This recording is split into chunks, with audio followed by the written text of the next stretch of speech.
ఎప్పటికప్పుడు తాజా వార్తలు అందిస్తున్న welcome to Shri Bharat news. Welcome to Shri Bharat news Ongole. ఈరోజు దేశవ్యాప్తంగా జరుగుతున్న పేపర్ లీకేజ్ మీద కాంగ్రెస్ పార్టీ నిర్వహించిన ఛాత్రంకి గురించి అనే కార్యక్రమం మీద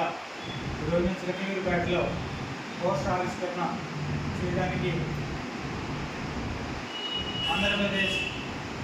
రాష్ట్ర మాజీ కార్యదర్శి గోవింద్ శంకర్ శ్రీనివాస్ గారు, అలానే చిలకలూరుపేట నియోజకవర్గ ఇన్ఛార్జ్ రాధాకృష్ణ గారు ఇరువురు కూడా పోస్టర్ ఆవిష్కరణ చేసి ఛత్రంకి పూజ అనే కార్యక్రమం మీద వారి సందేశాన్ని తెలియజేస్తారు.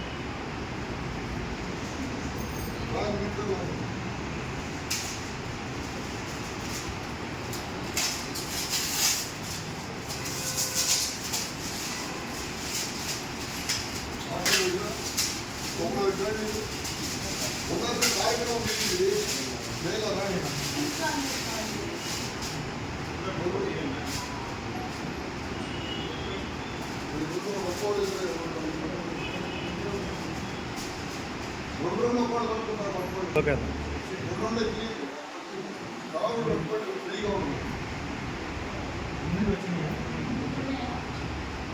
ఇటు చూపించు.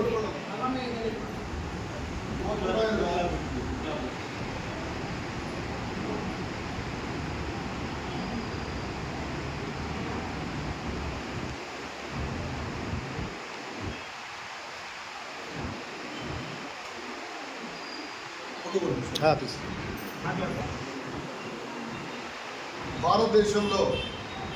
ప్రతిష్టాత్మకంగా నిర్వహించేటువంటి పరీక్షల నిర్వహణ నరేంద్ర మోడీ గారి పరిపాలనా కాలంలో పూర్తిగా నిర్వీర్యమైపోయిందనడానికి నిదర్శనం. నరేంద్ర మోడీ గారి 12 సంవత్సరాల పాలనా కాలంలో 83 సార్లు పేపర్ లీకేజ్ జరిగి విద్యార్థుల భవిష్యత్తు అనేటువంటిది,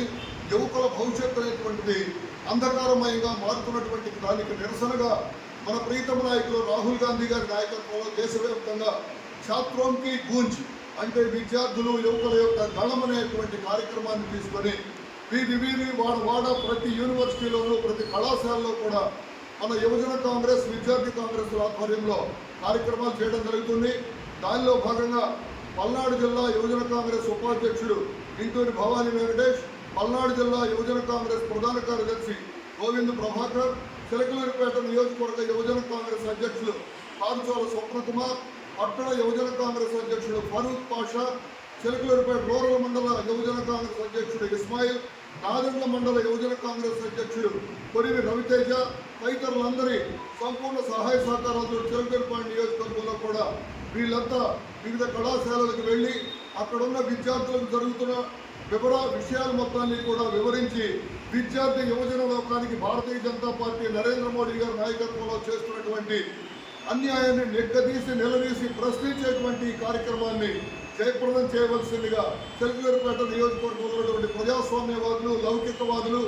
విద్యార్థి యువజనుల భవిష్యత్తు కోరుకునేటువంటి ప్రతి ఒక్కరికి కూడా భారత జాతీయ కాంగ్రెస్ పార్టీ తరఫున హృదయపూర్వకంగా విజ్ఞప్తి చేస్తున్నాం. యువత భవిష్యత్తే దేశ భవిష్యత్ అని రాజీవ్ గాంధీ గారు సంపూర్ణ విశ్వాసంతో ఆనాడు ఇన్ఫర్మేషన్ టెక్నాలజీని తీసుకొచ్చి ఆ ఇన్ఫర్మేషన్ టెక్నాలజీ ద్వారా భారతదేశం మొత్తం మీద కూడా కోట్లాది మంది నిరుద్యోగ యువతకు ఉద్యోగ ఉపాధి అవకాశాలు కల్పిస్తే ఈనాడు రాహుల్ గాంధీ గారి నాయకత్వంలో విద్యార్థి యువజనుల సంక్షేమం కోసం ప్రశ్నపత్రాల లీకేజీకి వ్యతిరేకంగా యువత భవిష్యత్తును కాపాడాలనేటువంటి ఆలోచనతో చేస్తున్నటువంటి ఈ యొక్క ఛాత్రంకి గూంజ్ అనేటువంటి కార్యక్రమం మన గుండె చప్పుడుగా భావించి ముందుకు తీసుకువెళ్లవలసిందిగా చిలకలూరుపేట నియోజకవర్గ కాంగ్రెస్ పార్టీ తరఫున సవినయంగా విజ్ఞప్తి చేస్తూ ఉన్నాం.